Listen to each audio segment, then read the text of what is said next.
GA Flashback Friday. I hope you guys are having a fantastic, magical, wonderful start to your week. I know I am. I'm off of work. Oh my god. That sentence actually came out of this girl's mouth. I think I calculated it up last night with another one of our managers, Sam, and I think in the last 3 weeks since I started working, I have been successfully off for one day, other than today. I'm so excited. Like, you don't understand. Like, it's beyond me. I mean, I love my job. I love what I do. I think that everybody has that, like, breaking point, and everybody has that line and that limit. And no matter how much you love something, it can just drive you nuts. And it's not so much my job, it's the people that I work with, or the ones that actually lack work ethic, that drive me nuts. I love my manager. I love everybody that I work with. I love my management team that I'm on. We all get along really well. We all mesh really well. We all understand each other, and that makes life so much easier. It's everybody else that makes life hard, but it's getting better. We are getting together the team that we want and we are striving for, and so each day is better than before, but I am so ready to relax and do nothing and be able just to kind of like take in the day and do what I want to do and just chill out. Like, I can't wait to just relax. I'm just beyond excited. I mean, I have, like, my homework is done. Like, I don't have to do anything, and it's just, who knows? I may just lay in this bed all day. I don't know. But anyway, we are not here to talk about days off and Jazzy getting to be lazy. We are here for GA Flashback Friday, where I recap a past episode of Ghost Adventures, and today we are going back to Hillview Manor. I absolutely love this location. It was such a great episode, which we will get to in a minute. But as always, I like to give you guys a little bit of history about the location. And Hillview Manor is located in Newcastle, Pennsylvania, and it was built in 1925 and closed down in 2004. Now, during that time, it was a little bit of everything. It was originally the poorhouse. Now, back in the day, they used to have these poor farms or poor houses where basically, like, the destitute would go. If you were a criminal, if you were crazy, if you were sick, if you were hurt, if you were just whatever, you were not what society thought you should be, then you went to these poor houses and you basically lived there and rotted and died. It then became a retirement home in the 70s, and that's what it remained until it closed down in 2004. It was home to hundreds of thousands of deaths, countless suicides, including the own doctors. Like, the doctors just couldn't take the depression and would commit suicide. It's known for tons of EVPs, tons of dark shadows and apparitions, very intelligent spirits. There have been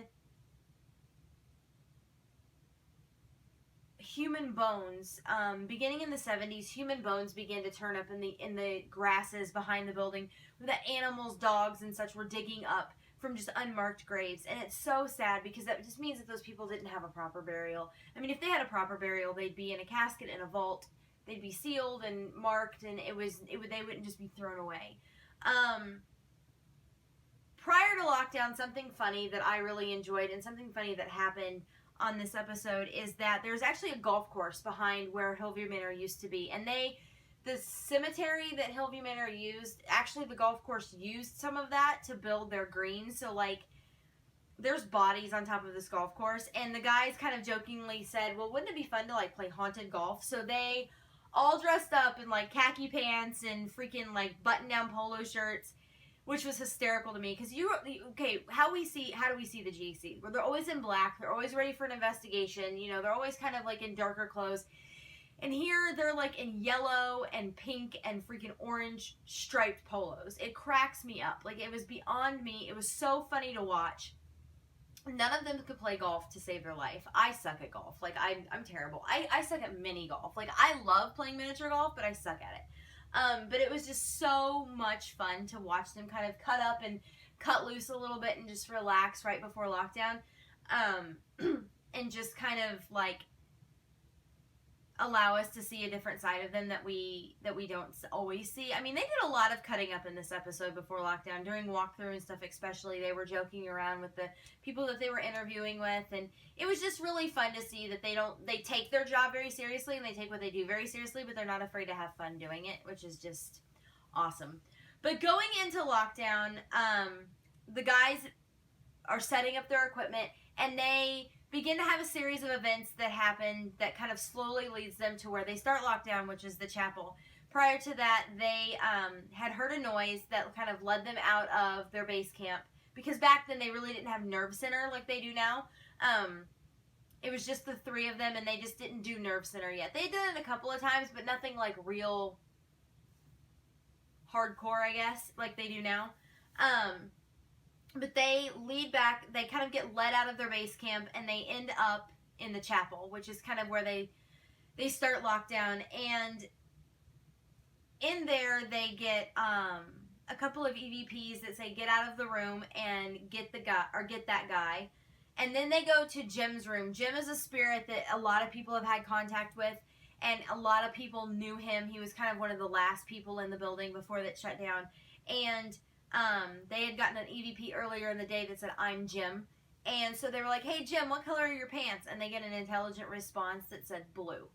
And it was very, very clear. Now, up on the third floor, they decided to set up some motion detectors. They get a lot of shadow figures, a lot of child spirits up there. And so they set up a motion detector, and the motion sensors, they had two different kinds, and both of them were triggered and went off when this light anomaly kind of split through them. And they kind of went into what it looks like with dust particles and what it looks like with bugs, and this obviously was not either one of them. It was a very faint light anomaly that was a circular shape that literally showed up and disappeared and vanished into thin air. Once they kind of get all of that set up, they decide to split up. They send Aaron into the basement alone, where there is a lot of dark energy. Whatever is in the basement does not like people.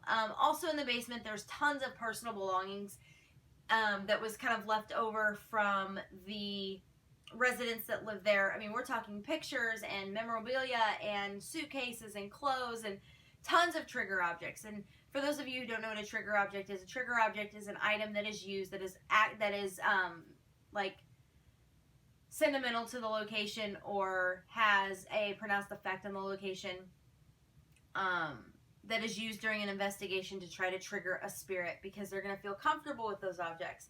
So Aaron goes down in the basement and gets a lot of EVPs, and kind of he goes into talking about the lunch lady who used to serve them food and stuff, and he's like, I heard the spaghetti and meatballs are pretty good. And a spirit gets, yeah, they are. And then Zach and Nick are together upstairs, and they are using one of the first spirit boxes, and this was a very old version compared to what we have now, but it was one of the very first spirit boxes, and they got some of the most compelling evidence for that time. They got hi Zach, and then he asked them if they wanted them to stay, and they said maybe. And then they asked them what their favorite sport was, and they said hockey. And then they asked them what their favorite team was, and they got an intelligent response that said Pittsburgh, which would be the Pittsburgh Penguins. And they were only like 45 minutes from Pittsburgh. And then they kind of get a different spirit that when they were kind of asking him questions or her questions, they were kind of being a smart ass. And they were like, well, how many people are up here? And he's like, do the math. Or, you know, what town are we in? What state are we in? Go check. You know, like this very smart aleck comments. And then they get two that are pretty sad. They get one, or three really. There's one that is a full sentence. Now, a full sentence over a spirit box, just like we seen in last week's episode of Ghost Adventures, that came through that said, how would you like another? And was a very prominent question. For this time period, for this time, you know, with the spirit box, it's pretty epic to hear something like that. Back then, when the spirit box was brand new, it was even more amazing, because it's not as high-tech back then as it is now. It's not as fine-tuned. And they get a full-on sentence that says, I plan on fixing them. And that very well could be a doctor that worked at the manor at one point or another. But the saddest two voices that they got through the spirit box said Alicia and let us hear, which could very well mean, you know, let us hear you. You know, do you have a question? Let us hear what you're hearing. Or or am I being heard? And that's very sad to think about because it makes you wonder how many of these spirits at the end of the day just want to be heard.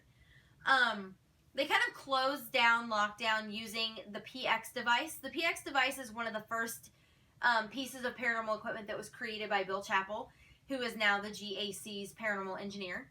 But the PX device has a 2,000 word dictionary inside of the device, and when the spirit manipulates the energy forces within the device, they are able to use this alphabet phonetically, or this dictionary, and come up with words that they want you to hear.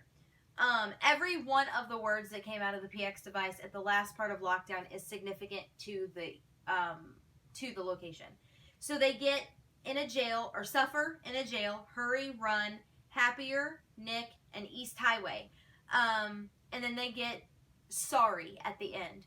And it come to find out that there was someone who died in the basement, whose last name was Sorry, and he died because he had been drinking, and the inmate, like the other people, put him in the basement to kind of hide him from staff because he would have gotten in trouble for being intoxicated. He ultimately died of exposure or intoxication. So that was pain and suffering, and he had been coming from the jail that was down the road, conveniently named East Highway. So this was obviously the spirit trying to contact them and let them know his story. And he wanted his story to be heard, and he wanted them to know that he was there.